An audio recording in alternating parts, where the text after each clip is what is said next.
पिछले एपिसोड में हमने देखा कि सम्राट के ये कहने पर कि सम्राट सोना को पसंद करता है, राजीव, अमृत और डेविड हैरानी से उसकी तरफ देख रहे थे। खुद को यूं हैरान नजरों से देखता हुआ पाकर सम्राट बोला, क्या हुआ? राजीव हैरानी से सम्राट को देखते हुए बोला, तुमने जिस लड़की से जबरदस्ती शादी की, उससे बदला लेने के लिए तुम्हें उस लड़की से प्यार हो गया है। सम्राट राजीव के सवाल पर उसे घूरते हुए बोला, मैंने कहा मुझे पसंद है, प्यार हो गया है नहीं कहा। जिस पर अमृत बोला, हाँ तो प्यार और पसंद एक ही तो होते हैं ना। सम्राट अपनी गर्दन नहीं में हिलाकर बोला, नहीं, पसंद और प्यार में फर्क होता है, थोड़ा ही सही लेकिन होता है।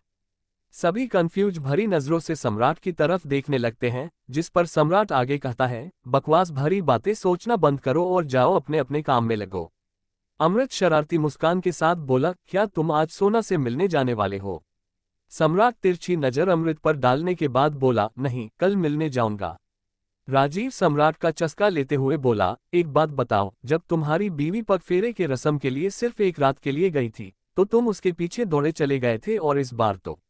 सम्राट राजीव को घूरते हुए बोला, अगर इसके आगे तुम्हारी जुबान से कुछ भी निकला तो मैं ये कॉफी उठाकर तुम्हारे मुंह पर फेंकूंगा। सम्राट की धमकी पर राजीव 2 कदम पीछे होकर बोला, तुम तो अब हर रात अवस्थी हाउस में गुजारोगे।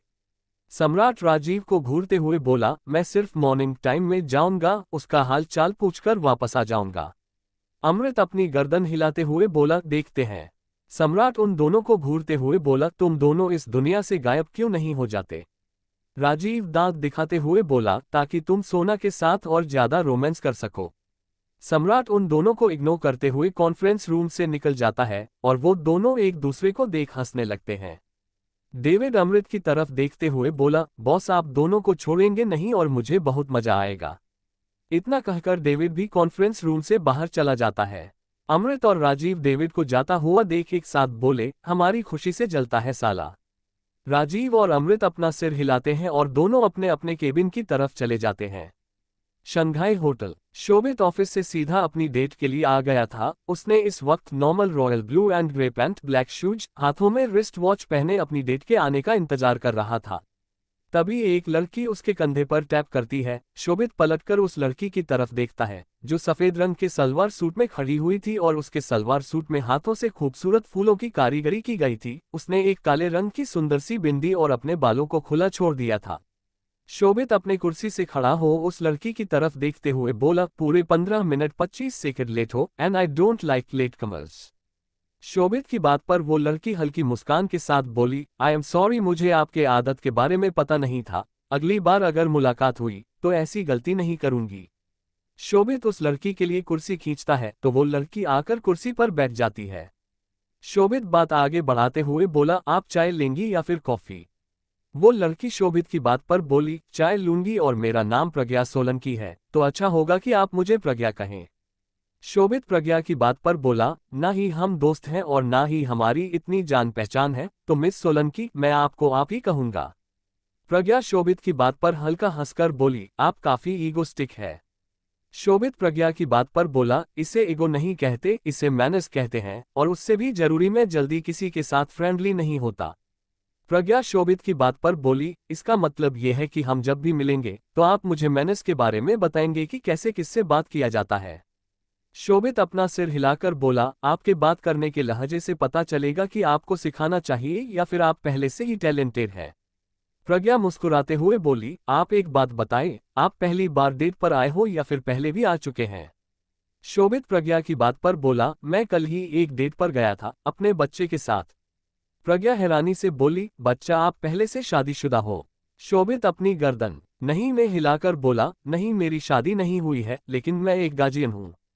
प्रज्ञा राहत की सांस लेते हुए बोली, मुझे लगा कि इतनी छोटी उम्र में आपकी शादी हो चुकी है। वैसे आपका गोद लिया हुआ बच्चा कहाँ पर है? शोभित प्रज्ञा के सवाल पर बोला, घर पर है। तभी वहां पर वेटर आ जाता है और शोभित के लिए अमेरिकानो एंड प्रज्ञा के लिए चाय रखकर चला जाता है। शोभित कॉफी पीते हुए बोला, मैं ज्यादा कुछ नहीं कहना चाहता, मैंने बस ये फॉर्मेलिटी पूरी की है, क्योंकि मेरी मॉम मेरे पीछे पड़ी हुई थी और मैं अभी शादी नहीं करना चाहता। प्रज्ञा चाय पीते हुए अपना सिर हिलाकर बोली, मैं भी आपसे यही कहना चाहती थी, चूंकि मेरे लिए रिश्ते बहुत ज्यादा आ रहे हैं, इसलिए मुझे कोई ऐसा आदमी चाहिए जो मेरे साथ रह सके और बाकी लोगों को मुझसे थोड़ा दूर रख सके। शोभित प्रज्ञा की बात पर बोला, तो अपनी फैमिली से कह दीजिए मैं आपको पसंद नहीं आया। प्रज्ञा शोभित की बात पर बोली, अगर मैं ऐसा करती हूं तो उन लोगों को समझ आ जाएगा कि मैं रिश्ते से बचने की कोशिश कर रही हूं, इसलिए आपको ही मुझे रिजेक्ट करना होगा। शोभित प्रज्ञा की बात सुनकर बोला, मैं अगर अपने घर में बताऊं तो दोबारा मेरी मॉम मुझे फोर्स नहीं करेगी, कॉज मेरे ब्रदर्स आगे संभाल लेंगे। प्रज्ञा शोभित की बात सुनकर बोली, अगर आपके भाई संभाल लेते तो आपको यहाँ पर नहीं आना पड़ता, मेरे पास एक उपाय है अगर आप सहयोग देना चाहे तो। शोभित प्रज्ञा की तरफ देखने लगता है, जिस पर प्रज्ञा कहती है, आप मेरे बॉयफ्रेंड बन जाए। शोभित प्रज्ञा को घूरते हुए बोला, अगर मुझे गर्लफ्रेंड बनानी होती तो मैं पहले बना लेता, मुझे इन सब झंझट में नहीं पड़ना है। प्रज्ञा शोभित को शांत करते हुए बोली, अरे पहले मेरी बात तो सुनिए, आपके घर वाले आपको फोर्स कर रहे हैं शादी के लिए, मेरे घर वाले मुझे फोर्स कर रहे हैं शादी के लिए।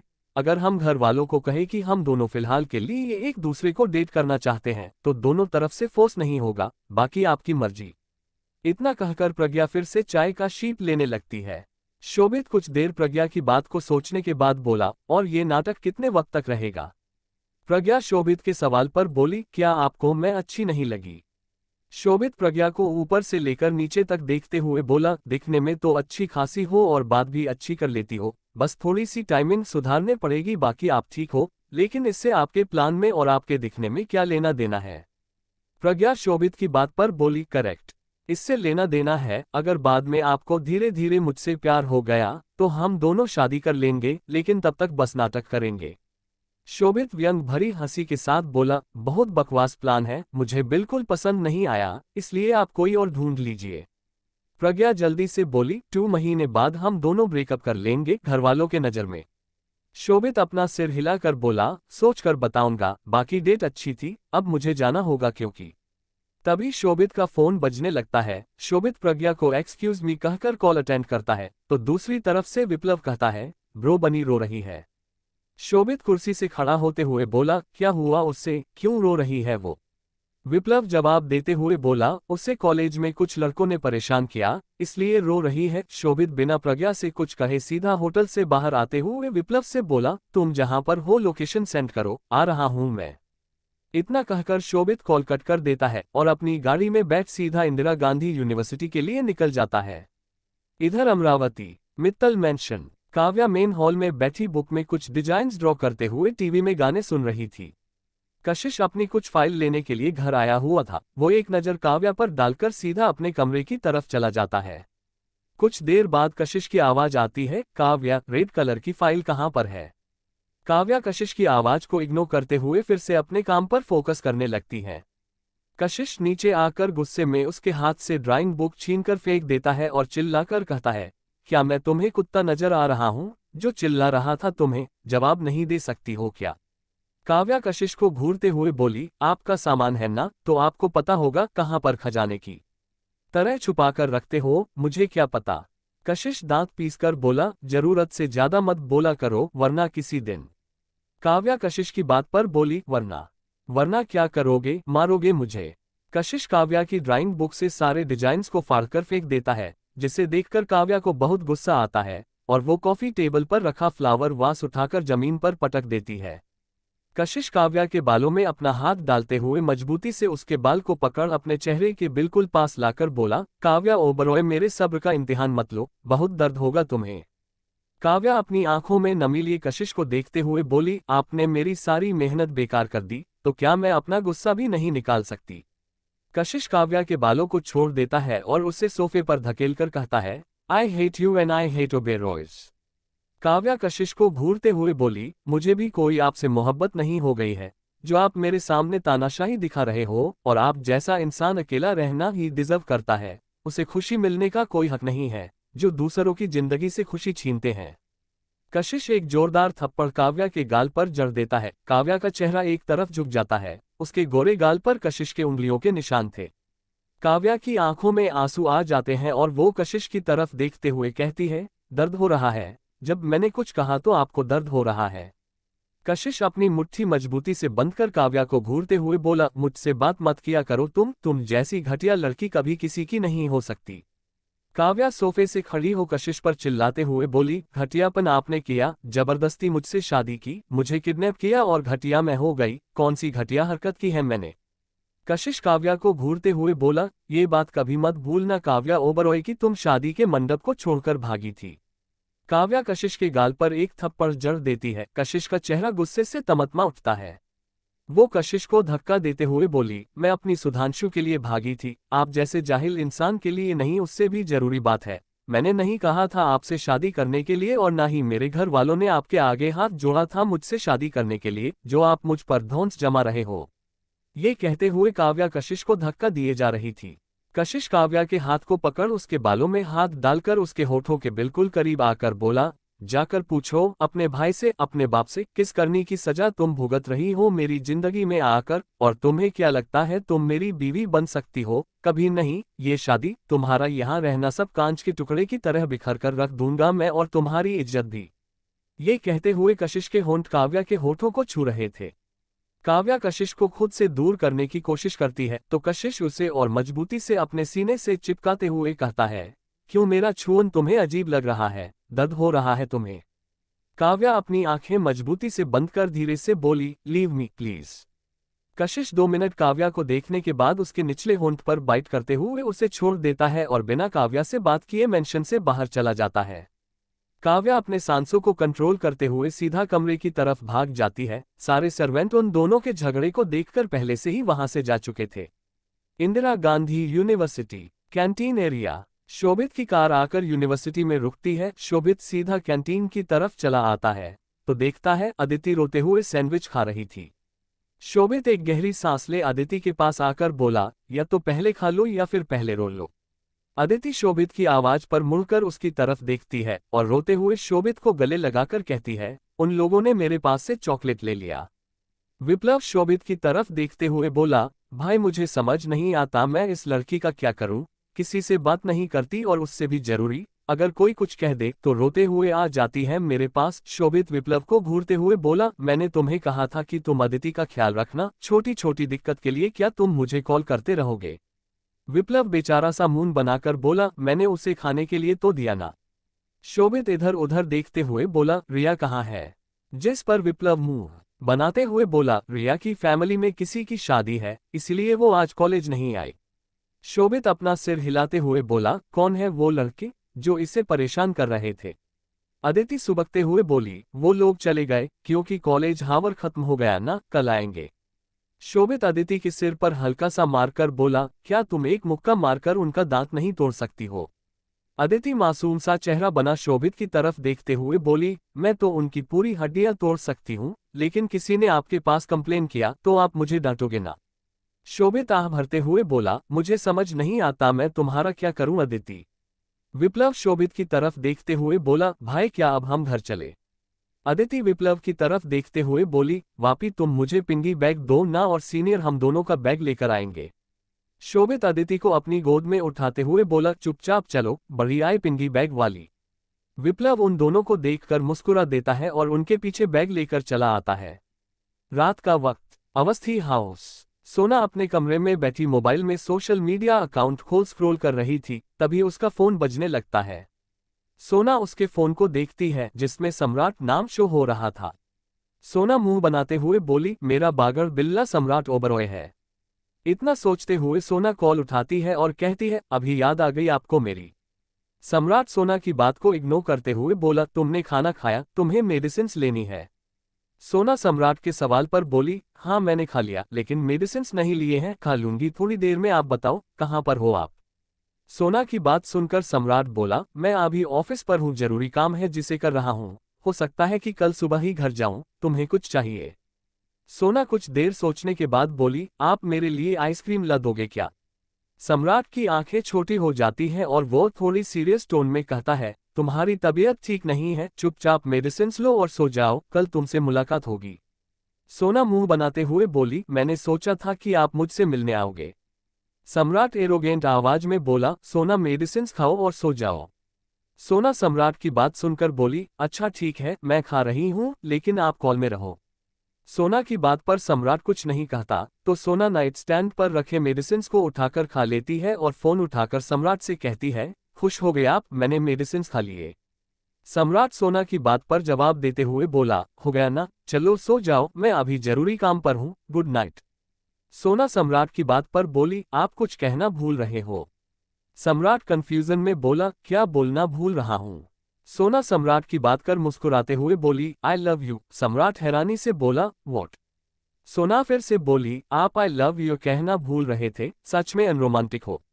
सम्राट गहरी सांस लेकर बोला, गुड नाइट सोना, सो जाओ। इतना कहकर सम्राट कॉल कट कर देता है। सम्राट के इस रिएक्शन पर सोना मुंह बनाते हुए बोली, क्या वो मुझे पसंद नहीं करते? आई लव यू भी नहीं कहा, बागर बिल्ले कहीं के। इतना कहते हुए सोना लाइट ऑफ कर चुपचाप सो जाती है। जुहू बीच। फलक अकेले ही घूमने के लिए जुहू बीच आ चुकी थी, क्योंकि वो थोड़ी फनी नेचर की लड़की थी, इसलिए उसे ज्यादा बंद कर रहना पसंद नहीं था। फलक आइसक्रीम खाते हुए इधर उधर घूम रही थी। बीच पर अभी भी लोग थे, क्योंकि रात ज्यादा नहीं हुई थी। फलक भेलपुरी वाले के पास जा अपने लिए भेलपुरी खरीद लेती है और उसे खाते हुए जाने लगती है कि अचानक एक लड़के से टकरा जाती है। फलक एक गहरी सांस लेकर बोली, मुझे समझ नहीं आता कि मैं इकलौती अंधी हूं या फिर मुझे देखकर सारे लड़के अंधे हो जाते हैं। उसके सामने खड़ा लड़का फलक की बात सुनकर बोला, गलत फहमी तुम बहुत जल्दी पाल लेती हो, इतनी भी कोई हूर की परी नहीं हो। फलक अपना सिर उठा सामने खड़े लड़के की तरफ देखते हुए बोली, बेटा तुम्हारे खूबसूरत चेहरे का नक्शा तो हम अभी बिगाड़ देते हैं, हमारी भेलपुरी गिरा दिया तुमने। वो लड़का फलक की बात पर बोला, देखकर तुम नहीं चल रही थी, ऐसा लग रहा था जैसे भेलपुरी को तुम नहीं, भेलपुरी तुम्हें खा रहा हो। फलक उसे मारने के लिए आगे बढ़ती है कि पीछे से आवाज आती है, क्या हो रहा है बे यहाँ पर? ऐसा लगता है जैसे मुंबई की छमिया हमेशा मारने के लिए पीछे पड़ी रहती है। फलक पलट कर देखती है, जहां पर एक और लड़का खड़ा हुआ था। चाली फलक को ऊपर से लेकर नीचे तक देखते हुए बोला, हम तुमको जानते हैं। फलक हैरानी से चाली को देखते हुए बोली, तुम हमको जानते हो, लेकिन कैसे? मैं तो तुम्हें नहीं जानती।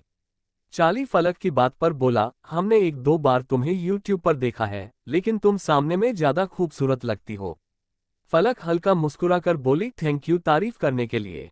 रुद्रा फलक की तरफ देखते हुए बोला, ज्यादा शर्माना बंद करो, क्योंकि चाली की नजरें खराब है, इसलिए उसे बदसूरत लड़कियां भी खूबसूरत नजर आती हैं। फलक घूरकर रुद्रा की तरफ देखते हुए बोली, इस पूरी जहां में तुमसे बदसूरत आदमी तो हमने अपनी जिंदगी में नहीं देखा।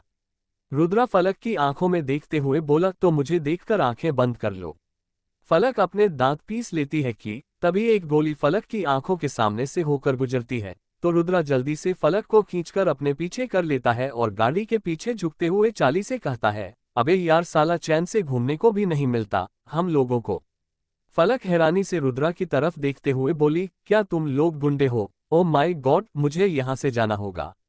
रुद्रा फलक को आंखें दिखाते हुए बोला, अंडरस्को चुपचाप पतली गली लेकर निकल लो यहाँ से, वरना एक गोली तुम्हारे माथे पर, एक गोली तुम्हारे पेट पर मारेंगे।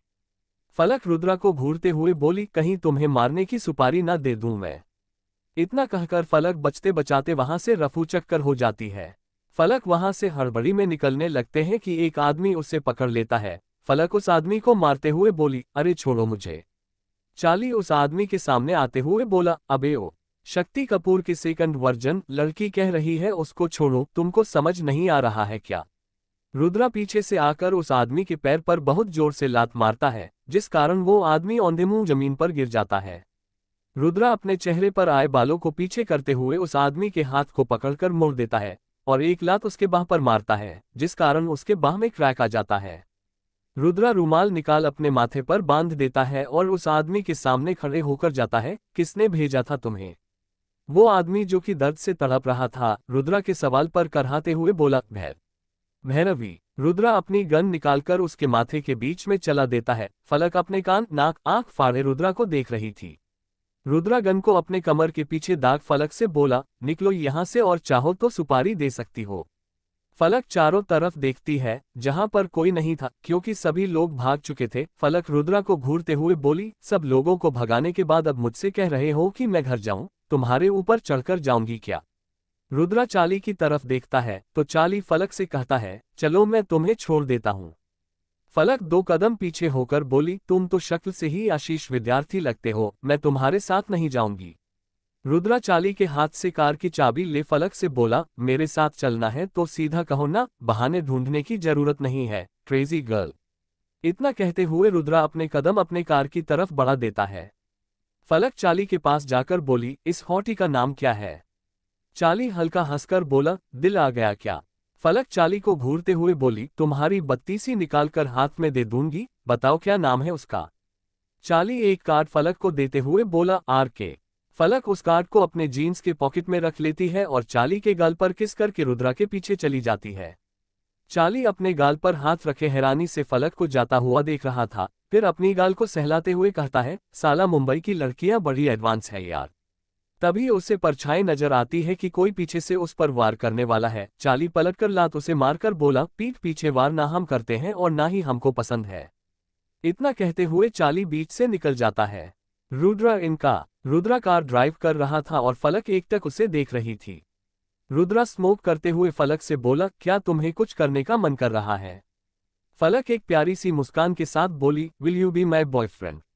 रुद्रा अपना सिर घूमा, फलक को घूरते हुए बोला, क्या यहाँ पर कोई मूवी का शूट चल रहा है कि हीरो ने लड़की को बचाया और लड़की को हीरो से प्यार हो गया? फलक रुद्रा की बात पर बोली, तुम हीरो कहाँ हो, तुम तो विलन हो। रुद्रा फलक को ऐसे देखने लगता जैसे वो किसी पागल को देख रहा हो। रुद्रा फलक को इग्नोर करते हुए बोला, तुमने पी रखी है? फलक रुद्रा की बात पर उसे घूरते हुए बोली, मैं एक अच्छी फैमिली की लड़की हूँ, पीने वीने वाला काम मैं नहीं करती, मैंने तो आज तक बियर भी नहीं पी, दारू पीना तो बहुत दूर की बात है। रुद्रा फलक की बात पर बोला, तुम कहाँ रहती हो? फलक बिना किसी झिझक के बोली, अवस्थी हाउस में। रुद्रा फलक को घूरते हुए बोला, क्या ये किसी करोड़पति का घर है या फिर किसी बहुत बड़े एक्टर का घर है जो मैं जान लूंगा, डायरेक्शन बताओ। रुद्रा को भड़कता हुआ देखकर फलक जल्दी से बोली, आगे से पतली गली है, वहीं पर है। रुद्रा फलक को फिर से घूरते हुए बोला, मेरी कार जा सकती है या फिर नहीं, वरना यहीं पर उतर जाओ। फलक रुद्रा को घूरते हुए बोली, जब मेरे जीजाजी की गाड़ी जा सकती है तो तुम्हारी ये गाड़ी क्यों नहीं जा सकती? रुद्रा फलक की बातों को इग्नोर करते हुए सीधा गाड़ी फलक के बताए डायरेक्शन की तरफ ले जाता है। फलक घर के पास चिल्लाते हुए कहती है, रुको रुको, यही है मेरा घर। रुद्रा ब्रेक लगाता है और फलक की तरफ देखता है जो कि अभी भी बैठी हुई थी, जिसे देख रुद्रा चिढ़कर बोला, अब क्या भाड़े का पैसा भी मैं ही दूं? जाओ ना अंदर, आरती उतारूंगा तब जाओगी। फलक रुद्रा को एक कार्ड देते हुए बोली, कल यहाँ पर मिलते हैं। रुद्रा फलक को घूरते हुए बोला, मैंने तुम्हारी जान बचाई और उल्टा तुम मुझे अपना नौकर समझ रही हो। तुम मुझे जितना सीधा समझ रही हो ना, इतनी सीधी खीर नहीं हूं मैं, कभी भी तुम्हें गोली मार सकता हूं। फलक रुद्रा को मारकर बोली, चल झूठे, मुझे मारोगे और मैं बस देखती रहूंगी? ऐसा नहीं होता, तुम चुपचाप कल इस डेस्टिनेशन पर आ जाना। रुद्रा को बहुत इरिटेशन होने लगती है और वो अपनी गाड़ी से उतरकर फलक की तरफ का दरवाजा खोलता है और फलक को गाड़ी से जबरदस्ती उतारकर कहता है, जिंदगी में दोबारा अपनी मनहूस शक्ल मत दिखाना। इतना कहकर रुद्रा जाकर ड्राइविंग सीट पर बैठ जाता है और एक नज़र फलक को घूरने के बाद अपनी गाड़ी लेकर वहां से निकल जाता है। फलक जाते हुए रुद्रा को देखती है और अपने जीन्स के पॉकेट से चाली का दिया हुआ कार्ड निकालकर कहती है, तुम्हारा तो कल बाप भी आएगा बेटा। इतना कहते हुए फलक मुस्कुरा देती है और अंदर आ जाती है। फलक सोना के कमरे की तरफ जाने लगती है तो सुधांशु कहता है, आपको पता है रात के कितने बज रहे हैं? आप इतनी रात तक कहाँ पर थी और कौन था वो लड़का जो आपको छोड़ने आया था? फलक घड़ी में टाइम देखते हुए बोली, अभी 11 बजे बज रहे हैं और उस लड़के का नाम मैं पूछना भूल गई। मैं तो जुहू में सनसेट देखने गई थी, फिर इधर उधर घूमते हुए टाइम का पता ही नहीं चला। सुधांशु फलक के सामने जाकर बोला, दीदी इतनी रात तक घूमना सही नहीं होता, अगर आपको कहीं जाना हो तो मुझे बता दीजिएगा, मैं आपको लेकर चलूंगा। फलक सुधांशु के बाल बिगाड़कर बोली, मेरा प्यारा भाई ठीक है, तुम जैसा कहोगे वैसा करूंगी, अब चलो बाय, गुड नाइट, नींद आ रही है बहुत जोर से। इतना कहकर फलक अपने कमरे की तरफ चली जाती है। सुधांशु फलक को जाता हुआ देखता है और पानी का बोतल लेकर अपने कमरे की तरफ चला जाता है। अगली सुबह ओबरॉय विला, सभी लोग डाइनिंग टेबल पर बैठे हुए थे। सम्राट भी आ गया था। अदिति सम्राट की तरफ देखते हुए कहती है, अंकल मुझे सोना दीदी से मिलना था, आज संडे है, आप मुझे लेकर चलोगे? विप्लव अदिति का साथ देते हुए सम्राट से बोला, बनी बिल्कुल सही कह रही है भाई, मुझे भी भाभी से मिलना है और उनका घर भी देखना हो जाएगा। शोभित अदिति को घूरते हुए बोला, तुमने अपने नोट्स कंप्लीट किए? अदिति शोभित की बात पर अपना सिर हिलाकर बोली, हाँ मैंने कंप्लीट किया और मैंने सिद्धू का क्लास भी अटेंड किया है।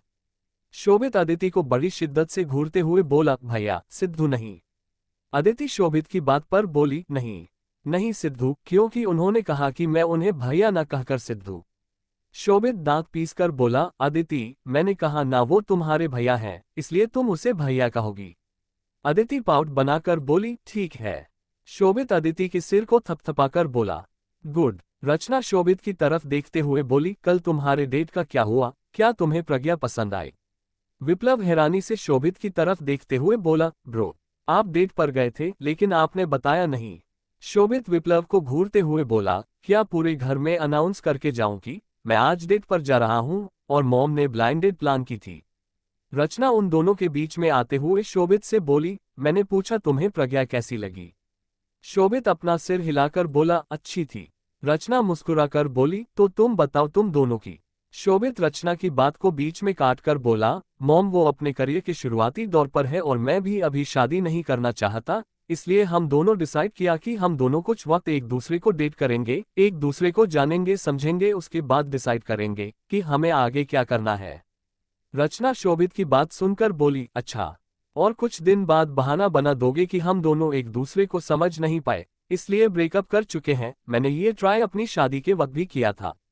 शोभित अपनी आईब्रो को हल्का सा खुजलाकर बोला, ट्रस्ट मी मॉम, अगर ऐसा कुछ होता है तो मैं आपको बताऊंगा, लेकिन प्लीज अभी मुझे शादी के लिए फोर्स मत कीजिए। मैंने आपकी बात मानकर डेट पर गया, मुझे लड़की अच्छी लगी, हम दोनों ने जो डिसाइड किया हम वही करेंगे।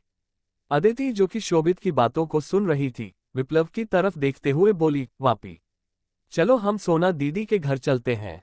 शोभित अदिति की बात सुनकर बोला, मैं तुम दोनों को छोड़ दूंगा। अदिति शोभित को इग्नोर कर सम्राट से बोली, मेरा हो गया, मैं फ्रेश होकर आती हूँ। इतना कहकर अदिति कमरे की तरफ चली जाती है। शोभित सम्राट की तरफ देखता है जो कि गई अदिति को देख रहा था। शोभित के दिमाग में कोई चीज हिट करती है और वो सम्राट से कहता है, मुझे आज राजीव से मिलना था, मैं चलता हूँ। इतना कहकर शोभित बिना किसी की बात पर ध्यान दिए वहां से निकल जाता है। वैशाली बैठी जो सब कुछ सुन रही थी, वो अमृत के कान में धीरे से कहती है, क्या ऐसा नहीं हो सकता कि अदिति को हम हमेशा के लिए यहीं पर रख ले? अमृत वैशाली को घूरते हुए बोला, शादी हर किसी की होती है। वैशाली अमृत को घूरते हुए बोली, यहाँ पर अभी 3 कंवारे लड़के हैं, किसी के साथ भी करवा देते हैं, फिर हमारी बनी परमानेंट यहीं पर रह जाएगी। अमृत वैशाली के सिर पर हल्का सा मारकर बोला, इडियट, क्या तुम्हें सब कुछ इतना नॉर्मल लगता है? इस घर में सिर्फ करोड़पति की शादी होती है। वैशाली अमृत के पैर पर लात मारते हुए बोली, तो हमसे क्यों शादी किए? अमृत अपनी आंखें कसकर बंद कर लेता है और वैशाली को घूरने के बाद कमरे की तरफ चला जाता है। वैशाली सम्राट की तरफ देखते हुए बोली, हम भी जाएंगे महक दीदी से मिलने। रचना वैशाली की तरफ देखते हुए बोली, और ये सारा काम कौन? वैशाली बीच में दामिनी और शीतल की तरफ इशारा करते हुए बोली, हमारा घर है कह रही थी ना, तो घर के काम करने में का हाथ पैर दुखते हैं, करेंगे वो दोनों। दामिनी वैशाली को घूरते हुए बोली, मैंने आज तक अपने घर में कटोरी नहीं उठाए और तुम यहाँ पर मुझे बर्तन। वैशाली दामिनी की बात को बीच में काटकर बोली, वहाँ और यहाँ के सिस्टम में फर्क है बुआ सास, और वो फर्क ये है कि यहाँ पर घर का काम औरतें करती हैं। विप्लव वैशाली का साथ देते हुए बोला, तुमने बिल्कुल सही कहा वैशाली। दामिनी सम्राट की तरफ देखते हुए बोली, तुम कुछ कहोगे या फिर बस यूं ही तमाशा देखते रहोगे? मैं इस घर की बेटी हूं ना कि नौकरानी। सम्राट दामिनी की बात पर बोला, तो क्या आपको वैशाली इस घर की नौकरानी नजर आती है? घर की बहू है वो, आपका घर पर हिस्सेदारी है, लेकिन उसका तो वो भी नहीं है, तो आपको इतना काम तो करना पड़ेगा ना। इतना कहकर सम्राट डाइनिंग से खड़ा हो वैशाली से बोला, अपनी बहन की पसंद की चीजें ले लेना, तब तक मैं कुछ काम करके आता हूँ। इतना कहकर सम्राट अपने कमरे की तरफ चला जाता है। विप्लव वैशाली के पीठ पर चढ़कर बोला, चलो वैशाली। वैशाली उसके दोनों पैरों को पकड़ लेती है और सीढ़ियों से चढ़ते हुए ऊपर चली आती है। रचना को बहुत हंसी आ रही थी, इसलिए वो अपनी हंसी को कंट्रोल करते हुए अपने कमरे की तरफ चली जाती है। निर्जला दामिनी और शीतल की तरफ देखते हुए बोली, मैं कर लूंगी, आप लोग जाओ। शीतल निर्जला की बात पर बोली, नहीं आंटी, मैं कर लूंगी, आपको परेशान होने की जरूरत नहीं है, आप जा सकती है। निर्जला शीतल की बात पर मुस्कुराते हुए बोली, तुम बहुत अच्छी हो। इतना कहकर निर्जला अपने कमरे की तरफ चली जाती है। दामिनी शीतल को घूरते हुए बोली, वैशाली नाम की चिड़िया को तो मैं छोड़ूंगी नहीं। शीतल अपना सिर हिलाते हुए बोली, आपने बिल्कुल सही कहा, उसका तो कुछ करना ही होगा, हद से ज्यादा जुबान और दिमाग चलाती है वो। दामिनी शीतल को पूरा डाइनिंग दिखाते हुए बोली, अच्छे से साफ कर देना, मैं उन लोगों से बात करके आती हूँ। इतना कहकर दामिनी कमरे की तरफ चली जाती है। शीतल दामिनी को जाने के बाद गुस्से से बोली, ये सन की बुढ़िया मुझे सच में नौकरानी बनाकर रखेगी, काम होने के बाद सबसे पहले तुझे इस घर से निकाल लूंगी मैं। इतना कहते हुए शीतल फनफनाते हुए सारा काम करने लगती है। अमृत का कमरा। वैशाली आराम से रेडी हो रही थी कि पीछे से अमृत उसे कमर से पकड़कर अपने पास खींच लेता है। वैशाली अमृत के अचानक ऐसा करने पर हैरानी से उसकी तरफ देखते हुए कहती है, तुम्हारे दिमाग में कभी कभी शॉर्ट सर्किट होता है क्या, और ये बार बार चिपकना क्या है? अमृत वैशाली के गले पर किस करके बोला, तुम बहुत खूबसूरत लग रही हो। वैशाली अपना पैर उठाकर अमृत की टखने पर मारकर अमृत को खुद से दूर धकेलकर बोली, एक बात बताए तुमको, कान और दिमाग खोलकर सुनो, किसी के हमसे चिपकने पर हमारे दिमाग में रोमांस मूड नहीं जागता है, बल्कि गुस्से वाला रूप सामने आता है। इसलिए समझा रहे हैं, जब तक हम खुद तुम्हारे करीब ना आए तुम हमारे करीब मत आया करो, वरना किसी दिन तुम्हारी। अमृत वैशाली की बात पर अपनी मुट्ठी मजबूती से बंद कर अपने दांत पीसकर बोला, तुम्हें मेरा एहसास इफेक्ट नहीं करता। वैशाली बिना किसी झिझक के बोली, इसमें इफेक्ट वाली क्या बात है? क्या हमें किसी से बात करना अच्छा लगता है तो क्या हम उससे चिपक जाते हैं? नहीं ना, तो तुम काहे हमसे दिन भर चिपकते रहते हो? अमृत वैशाली की बात सुनकर बोला, मेरा तुम्हारा नजदीक जाना तुम्हें चिपकना लगता है, मेरे छूने से तुम्हें गुस्सा आता है। वैशाली अपना सिर हिला देती है तो अमृत वैशाली के बालों में अपना हाथ डाल गुस्से से कहता है, तो विप्लव के करीब क्यों आती हो? क्या उसका तुम्हारे साथ मस्ती करना तुम्हें छूना गुस्सा नहीं दिलाता? वैशाली हैरानी से अमृत की तरफ देखती है और एक जोरदार थप्पड़ अमृत के गाल पर जड़ देती है। वैशाली गुस्से में चिल्लाकर बोली, एक भाभी का और देवर का रिश्ता माँ बेटे की जैसा होता है, मैं उसे अपना छोटा भाई समझती हूँ और तुम हम दोनों के रिश्ते पर सवाल उठा रहे हो सिर्फ इसलिए क्योंकि मैं तुम्हें खुद के करीब नहीं आने दे रही। कितनी घटिया सोच है तुम्हारी अमृत। अमृत वैशाली को घूरते हुए बोला, ऐसे ही बात करता हूँ मैं जब कोई काम मेरी मर्जी से ना हो। वैशाली अमृत के कॉलर को मजबूती से पकड़कर बोली, और हमें तुम्हारे जैसे बेजुबान लोगों की जुबान को काबू में करना बहुत अच्छे से आता है, तो अपने कान और दिमाग को खोलकर सुनो, हम तुमसे प्यार नहीं करते, तुम हमसे प्यार नहीं करते, तो हम अपने शरीर का सौदा तुम्हारे साथ क्यों करें? अमृत वैशाली को खुद से दूर करके बोला, रखो अपने शरीर को अपने पास, दुनिया में लड़कियों की कमी नहीं है। जब कोई सवाल उठाएगा ना तुम्हारे ऊपर तब मुझसे मत कहना, और उससे भी जरूरी आज के बाद मुझसे बात मत करना। इतना कहकर अमृत गुस्से में कमरे से निकल स्टडी रूम की तरफ चला जाता है। वैशाली अपने बालों को ठीक करते हुए बोली, हाँ हाँ निकलो यहाँ से, ऐसा लग रहा है जैसे हम तो मरे जा रहे हैं तुमसे बात करने के लिए, और किसी में इतनी ताकत नहीं है जो हमसे कुछ कहे। इतना कहते हुए वैशाली अपने बाल बनाने लगती है, लेकिन उसकी आंखों में नमी तैर गई थी जिसे वो बहने नहीं देना चाहती थी। वैशाली कमरे से निकलकर मेन हॉल में आती है तो उसकी नज़र शीतल पर जाती है जो कि सारी साफ सफाई कर चुकी थी। वैशाली की नज़र गमले पर जाती है जिसने मिट्टी भरा हुआ था और शीतल वहीं पर काम कर रही थी। वैशाली विप्लव के कमरे में जाती है तो देखती है विप्लव अपने चाली के साथ खेल रहा था। वैशाली विप्लव की तरफ देखते हुए बोली, क्या तुमको भागम भाग डांस देखना है? विप्लव वैशाली की बात सुन एक्साइटेड होकर बोला, ये कौन सा डांस है? मैंने पहली बार सुना है, बताओ मुझे। वैशाली मुस्कुराकर बोली, चलो बताती हूँ तुम्हें। इतना कहकर वैशाली चाली को अपनी गोद में उठा लेती है। उन दोनों की दोस्ती हो गई थी और अब वैशाली चाली से डरती नहीं थी। वैशाली चाली को लेकर मेन हॉल में आती है और चाली से कहती है, वो जो सामने दिख रही है ना तुमको, उसके पास जाओ और जोर जोर से भौंकना। विप्लव वैशाली की तरफ देखते हुए बोला, और अगर इस बारे में किसी को पता चल गया तो? वैशाली विप्लव को घूरते हुए बोली, अशुभ बात मत किया करो वरना अभी इस बालकनी के ऊपर से नीचे धकेल देंगे तुमको, मर जाओगे। विप्लव जल्दी से अपना मुंह बंद कर लेता है। वैशाली चाली को छोड़ देती है तो चाली चुपचाप शीतल के पीछे खड़ा हो जाता है। शीतल जब डाइनिंग साफ करके पलटती है तो चाली को देखकर डर जाती है। चाली अपनी डरावनी मुस्कान के साथ जोर जोर से भौंकने लगता है। शीतल पूरे मेन हॉल में दौड़ते हुए चिल्लाने लगती है और चाली उसके पीछे दौड़ने लगता है। अचानक वहां पर रखे गमले से शीतल टकरा जाती है और गमले में भरा मिट्टी पूरी तरीके से मेन हॉल में फैल जाता है। विप्लव पेट पकड़कर जोर जोर से हंसते हुए बोला, अरे ये तो सच में भागम भाग डांस हो गया।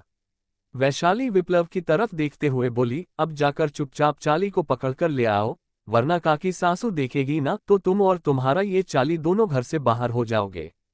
विप्लव सीटी बजाता है तो चाली जल्दी से दौड़ते हुए उसके पास आ जाता है। विप्लव दबे पांव अपने कमरे के अंदर चला जाता है। वैशाली पिलर के पीछे से निकलकर नीचे आती है और अनजान बनते हुए शीतल से कहती है, ई का हाल बना कर रखी हो पूरे घर का, तुमको साफ करने के लिए कहे थे, बर्बाद करने के लिए नहीं। तभी वहां पर घर के बाकी लोग भी आ जाते हैं। रचना शीतल को घूरते हुए बोली, ये सब क्या हाल बना कर रखा है तुमने। शीतल लंबी सांसें लेते हुए बोली, वो एक कुत्ता आ गया था और मुझे कुत्तों से डर लगता है। वैशाली एक नज़र सम्राट और अमृत पर डालने के बाद शीतल से बोली, काहे खाली कुत्तों से डर लगता है, बागर बिल्ले और नेवले से डर नहीं लगता, उनको तो बहुत देखती रहती हो। सम्राट और अमृत घूरकर वैशाली को देखते हैं जबकि बाकी सब कंफ्यूज होकर वैशाली को देखने लगते हैं। वैशाली के इस तरीके से परेशान करने के बाद क्या प्लान करेगी शीतल और दामिनी वैशाली के खिलाफ। अदिति के इस तरीके के बदलते नेचर पर शोभित का कैसा रिएक्शन होगा। क्या रुद्रा फलक से मिलने आएगा। इन सभी सवालों के जवाब सुनने के लिए बने रहिए माय क्रूल डेविल हस्बैंड कहानी पर।